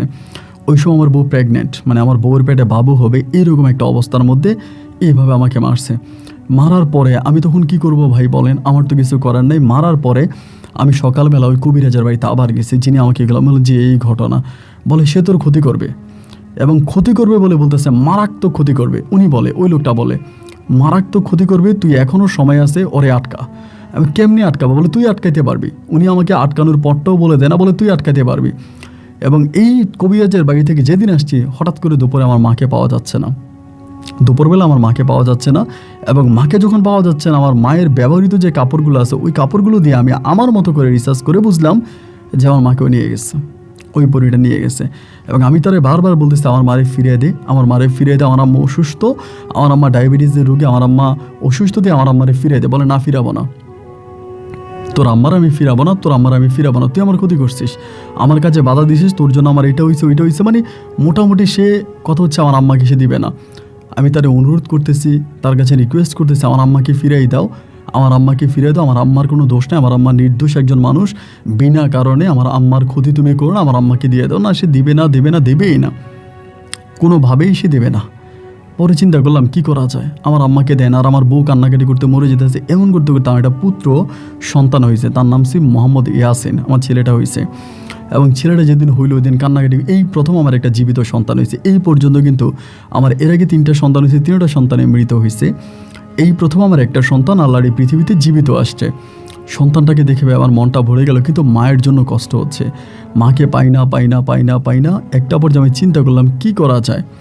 ওনার কাছে গেলাম, ওনার কাছে যাওয়ার পর উনি আমাকে বললো যে, দেখ তুই এইভাবে তাকে বল, তুমি আমাকে কিছু দোয়ার মাধ্যমে তার কাছে ক্ষমা চাইতে বলে, কিছু দোয়ার মাধ্যমে আমি তার ক্ষমা চাই। পাওয়ার পরে সে আমার মাকে দেয় বলতে মাকে একটা জায়গায় রেখে যায়, আমাকে জায়গার ঠিকানা দেয়, এবং সেখান থেকে আমি মাকে নিয়ে আসি। এবং আমার মায়ের অবস্থা এতটাই খারাপ করে ফেলে, আমি যেদিন মাকে নিয়ে আসি ঠিক তার 2 দিন পরে আমার মা মারা যায়। আমার মা ঠিক তার 2 দিন পরে মারা যায়। এবং আম্মার মৃত্যুতে আমি প্রচণ্ড রকমের মর্মাহত হই। সত্যি আমার আম্মাকে পাগল বানায় রাস্তায় ঘুরাইছে, আম্মাকে মানসিকভাবে কষ্ট দিছে, শারীরিকভাবে কষ্ট দিছে। ওই কষ্টতে আমার আম্মা তখন পাগল হয়ে গেছে এবং সর্বোপরি আমার মা মারা গেছে। তো এই জিনটাকে আমি যেভাবে হোক মেরে ফেলবো, মানে আমার কথা হচ্ছে আমার জীবনের বিনিময় হলো একে আমি বাঁচায় রাখবো না, ওকে আমি মেরে ফেলবো, ওকে আমি মেরে ফেলবো, ওকে আমি রাখবো না। পরে আমি কবিরাজের কাছে গেলাম, ওনার কাছে গিয়ে বললাম যে আপনি আমাকে একটা উপায় দেন যে কীভাবে আমি তারে মারতে পারি। তখন কবিরাজটা আমাকে বলে তাকে মারতে পারবা তুমি যেহেতু তাকে মুক্ত করেছো, তুমি তারে মারতে পারবা, তবে তারে মারার জন্য তোমাকে তোমার সবচেয়ে কাছের কিছু জিনিস বলি দিতে হবে এবং তোমার পাশের তোমার কাছের সম্পূর্ণ নিষ্পাপ কোনো মানুষ, যার কোনো অন্যায় নাই, কোনো অপরাধ নাই, যার জীবন দশায় সে কোনো অন্যায় করেনি, অপরাধ করেনি, এরকম নির্দোষ মানে নিরপরাধ তোমার পরিচিত তোমার কাছের কারো উপরে এই জিনটাকে এই দোয়ার মাধ্যমে তুমি বর্ষে আনবা। আনার পরে ওই জিনিসটাকে তোমার মেরে ফেলতে হবে। ওই জিনিসটাকে যখন তুমি মারবা এই জিনটাও মারা যাবে। আমি বললাম এটা আপনি কি ধরনের কথা বললেন, এটা কিভাবে আমি করব? মানে এটা তো আমার কাছে খুব অলৌকিক একটা বিষয় মনে হয়। বলে এটাই, এই জিনটাকে হত্যা করা ছাড়া আর কোনো উপায় তোমার নাই, এটাকে তুমি বন্দি করতে পারবা না। আর আমার দ্বারাও সম্ভব নেই জিনটাকে আমার বন্দি করা, আমার কাছে ওই ক্ষমতা নাই। ক্ষমতাধর যারা ছিল তারা চলে গেছে দুনিয়া থেকে। এই জিনটাকে তুমি মুক্ত করে দিয়ে হাজার নয় লাখো মানুষের ক্ষতি তুমি করেছো এবং এই ক্ষতির পরিমাণ যে কী পরিমাণ আমি তোমাকে বলে বোঝাতে পারবো না। অনেক মানুষকে জিনটা হত্যাও করে ফেলতেছে, দিনে দিনে তার মানে অনিষ্ট তার বেরিয়ে যাচ্ছে। আমি তখন গভীর রাতে এসে চিন্তা করতেছি কি করা যায়, এখন এরকম মানুষ কোথায় পাবো। মুহূর্তের মধ্যে ভাই আমার বাচ্চাটা কেঁদে উঠলো। আমার ওয়াইফের পাশে আমার বাচ্চারা ছিল। তখন আমার কাছে মনে হলো আমার এই বাচ্চাটা তো নিষ্পাপ এবং সে তো আমার সন্তান, আমার সবচেয়ে কাছের। কবিরাজ তো বলল সবচেয়ে কাছের এবং নিষ্পাপ কারো উপরে বসিয়ে নিয়ে মানুষটাকেও মারতে হবে এবং সাথে সাথে জিনটাও মারা যাবে। তো এদিক দিয়ে আমি আমার নিরাপত্তার জন্য তখন আমি চিন্তা করলাম এই জিনটা যদি বেঁচে থাকে তাহলে সে প্রতিনিয়ত মানুষের ক্ষতি করে যাবে, মানুষের এতটাই ক্ষতি করবে যেটা বর্ণনা দিয়ে আমি বুঝাতে পারবো না। প্রতিনিয়ত মানুষের ক্ষতি করবে, মানুষের অনিষ্টা করবে, মানুষের জীবন ধ্বংস করবে এবং আমি মৃত্যুর পরে ওই জিনটা যত কাল বেঁচে থাকবে সারা জীবন মানুষের ক্ষতিই করে যাবে। তা আমি কবরে বসেও আমি পাপ পাবো। এর চেয়েও বরং আমার একটা সন্তান আল্লাহ দুনিয়াতে দিয়েছে, আমার এই সন্তানের বিনিময় হলেও আমি এই জিনটাকে পৃথিবী থেকে সরাই দিব। এই জিনটাকে পৃথিবী থেকে সরিয়ে দিয়ে আমার সন্তানের বিনিময় হলেও আমি কিছু মানুষের উপকার করে যাব যাতে মানুষ আমাকে মনে রাখে। ওই রাতের বেলায় আমি তখন আমার বউয়ের কোল থেকে আমার সন্তানটাকে আমি পাশের রুমে নিয়ে যাওয়ার সময় আমার বউ আমাকে ডাক দেয়, তুমি ওরে নিয়ে কই যাবে তো রাতে? ও কিন্তু কান্না করতেছিল। আমি বললাম দেখো কান্না করতেছে, আমি ওরে একটু হাঁটাই আনলেও ভালো হয়ে যাবে। আমার বউ তখন আর কিছু বললো না। আমি আমার এই বাচ্চারা তখন পাশের রুমে নিয়ে গেছি। নিয়ে যাওয়ার পরে দরজা জানালা সব আটকাইয়ে দিই এবং সেটা হয়তো বলা সম্ভব না, এখানে বলা যাবে না, যার জন্য বলি নাই। আমি এই কাজটা করি এবং এই কাজটা করার পরে সকালবেলা আমি ওখানে বসে বসে কান্না করি, ওই রুমের মধ্যেই কান্না করি। আমার বউ তখন বলে দরজা খুলো। আমি তখন দরজা খুললে পর আমার বউ এটা দেখতে পায়। আমার বউ দেখে একটা চিৎকার দেয়, মারাত্মক একটা চিৎকার দিয়ে অজ্ঞান হয়ে যায়। আশেপাশের মানুষ সবাই আসে এবং এরই মাঝে তখন মানুষ থানাতে খবর দেয়।